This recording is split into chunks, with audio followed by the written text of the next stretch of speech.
Welcome back. Today I am going to discuss the area of rectangle.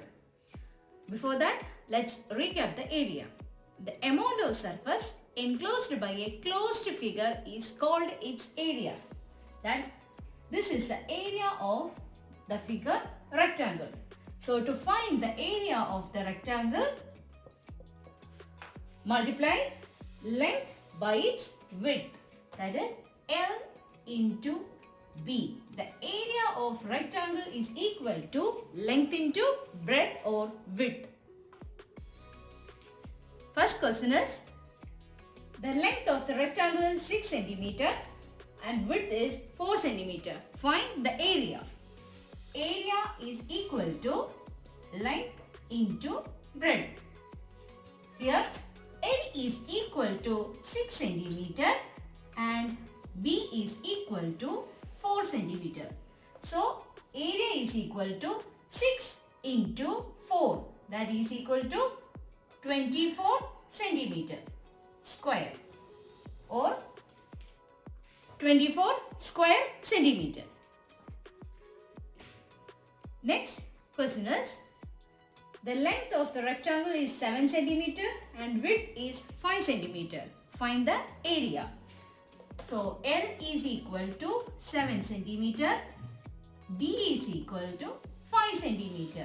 Area is equal to length into breadth, that is equal to 7 into 5, equal to 7 5s are 35 square centimeter. Area is equal to length into breadth. From this equation, we can find the length and breadth of a rectangle. L is equal to area by breadth and B is equal to area divided by L.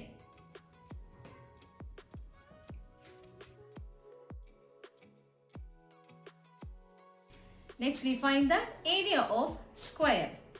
Here all sides are equal, so area is equal to L into L or S into S. That is the area of the square. First question, find the area of square. Measurement is 4 cm and 4 cm. So area is equal to S into S. S is equal to, or L is equal to 4 cm. So A is equal to 4 into 4, that is equal to 16 square centimeter. So to find the area of square and rectangular, multiply length by its width.